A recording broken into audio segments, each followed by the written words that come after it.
Kam urdhën nga kryekomandanti Varilleku Tjaninës t'ju arrestoj e t'ju çoj pranë shtabit ushtrisor. Urdhëroni. Ahere, zbato urdhërin, zoti komandant.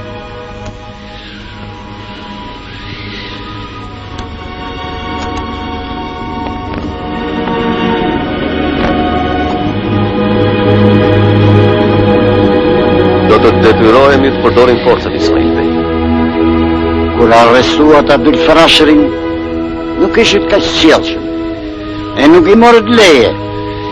Unë nuk e di si është arrestuar Abdul Frashëri, por ju urdhëroj të vini me mua. Po ja që s'më lën trimet të vi, edhe po doja unë. Shqiptarët se kanë zakon, ta shesin shqiptarin. A ka shqiptarën të aborrin tënë? Unë nuk po pyes për ata Arnaut që u është bërë gjaku uj, po për shqiptarët që kanë bes. Shqiptar bir shqiptari. Unë jam shqiptar. E te me vendi!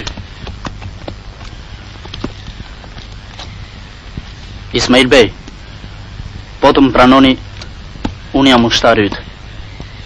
Mirë se të vish o birë, e jo vetëm ti, po të gjithë ata që e ndjen vetën ende shqiptar, mirë se të vinë.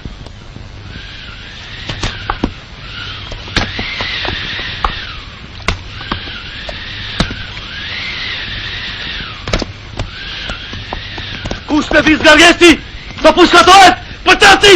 Rastisht sot mos shkosh mbas Ismail Bey Florës për mbashe të ndi. Me emër të padishau, ju urdhëroj, prapsuni! Ismail Bey, juve nuk po më turproni mua, por perandorim, që I keni shërbyer aq vjet dhe ju kanë dëruar si pak të tjerë. Deri se cilit në vend vet bin bashkët e ndi. I bëj selam kryekomandantit Tjaninës dhe I thuaj se Shqipëria, edhe po t'i arrestojnë Ismail Kemal, do të shpallë më vetësinë e saj. Duan apo s'duan armiqtë tanë.